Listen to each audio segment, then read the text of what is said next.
My Media Studies A2 evaluation. In what ways does your media product use, develop or challenge forms and conventions of real media products? Throughout the pre-production process of our films, I researched a number of different existing media products in order to gain ideas and inspiration. As my genre of choice was drama, I deconstructed a number of drama film trailers to get an idea of the standard conventions present. I also created surveys for content and genre to find out what the public would most like to see in their drama film. By doing my deconstructions, I was probably most influenced by the use of camera shots. For example, by deconstructing the film Little Birds, I found that close-up camera shots were very popular when it came to crediting the characters along with their names. I was also influenced by the still shots used in the Little Birds trailer. For example, when introducing the location in my trailer, I showed a still long shot of the school. Another film I deconstructed, called Little Children, also included the theme of forbidden love.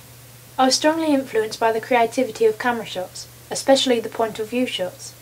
They allowed us to view the film from both characters' points of view, which was an incredibly effective technique for a love story, so I believed it to be vital to include them in my own trailer.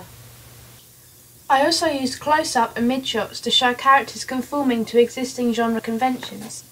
The intimate camera shots also related to Laura Mulvey's theory of the male gaze. This is when the camera sees images through male eyes, something that's very common in romantic dramas. I also analysed sound and how it was used in the trailers. I found that the soundtrack used often related to the plot and was responsible for creating an appropriate mood for the trailer. For example, the soundtrack for the Blue Valentine trailer was an incredibly simple song played on the ukulele by one of the main characters. This suited the modesty of the film itself, and the lyrics gave audiences an idea of the film plot, such as "You always hurt the ones you love." The soundtrack for the Little Children trailer was very effective because rather than using a song, they used a non-diegetic sound of a steam train. I thought it was a very original idea, but meant that more importance was placed on the character dialogue. Dialogue was something I wanted to avoid, as without the necessary equipment, I thought it could make my trailer appear unprofessional. I liked the way Blue Valentine used only their soundtrack and a montage of scenes without dialogue. It did make the plot of the trailer quite unclear, but I think the vagueness of it made it appealing and artistic. Also, the lack of dialogue in my trailer meant creating an enigma code, which meant audiences would feel more inclined to watch the film as it appears so mysterious. After much deliberation, the music I chose for my trailer was La Vie en Rose by Louis Armstrong. I thought the way its tempos changed throughout the song would be effective in my trailer in order to show different emotions. However, I noticed from my deconstructions that the music tended to be quite modern, so by using an older song, 1959, I'm going against the standard conventions, which could be seen as a unique selling point. The next micro-element to take into consideration was the editing. Through my deconstructions, I found that the particular style of editing used in drama films was very subtle, however the speed of cuts largely varied. For example, the majority of trailers would begin with long/mid-length shots, and then the length of shots would decrease as the trailer went on and became more exciting. I particularly liked the editing in the trailer Little Children, as the shots fit perfectly with the soundtrack. The length of the shots also gradually built until the trailer ended with a montage. It was incredibly effective as it steadily increased the drama of the trailer up to a climatic point.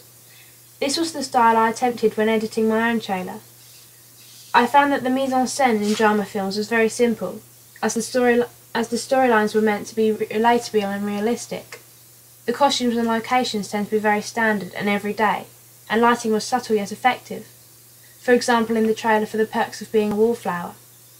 As I wanted the audience to concentrate more on the storyline of my trailer, I went with the conventions of the other drama trailers and kept my mise-en-scène simple, yet made sure the costumes and locations gave an idea of the plot. For example, I dressed Mr. Hunter in a suit and glasses to create the stereotypical style of a teacher and I shot it in a real school. I also looked at Todorov's theory of equilibrium when making my trailer.